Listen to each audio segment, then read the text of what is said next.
So yeah, I think that what we need to look at is not only have we been working on it for 10 years, but we work with national experts to make sure that this is a sound, data-driven policy. And they look at our bill where it sits now, and it's the most comprehensive bill they've seen on a carbon policy bill, so a carbon pricing policy bill. So most jurisdictions pass kind of a framework and handed it over to their agencies to do the rulemaking. What we've done is really tailored it to Oregon and made sure that this really does encompass all of the components and answers the tough questions that are really relevant to Oregon and maybe not for just a copy and paste of another policy.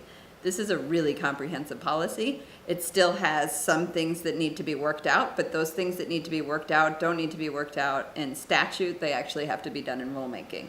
So we've done all of the statutory things that need to be done, and some would argue we've done too many, but that's okay. That's giving folks a little bit less heartburn. What this is doing is saying, okay, we're gonna pass this, and then we've got 3 years of rulemaking.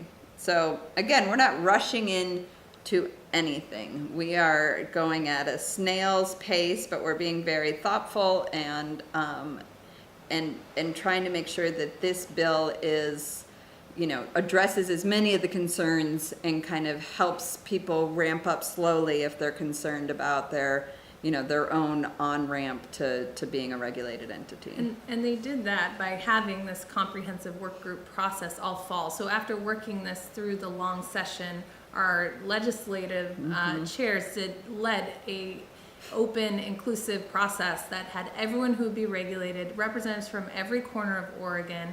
All of those were interested in clean energy and what's next, all at the table, and worked for 24 hours on this to tailor it to Oregon. So it really is, all the I's are dotted, it's tied up with a bow and ready to just move over the finish line at this point.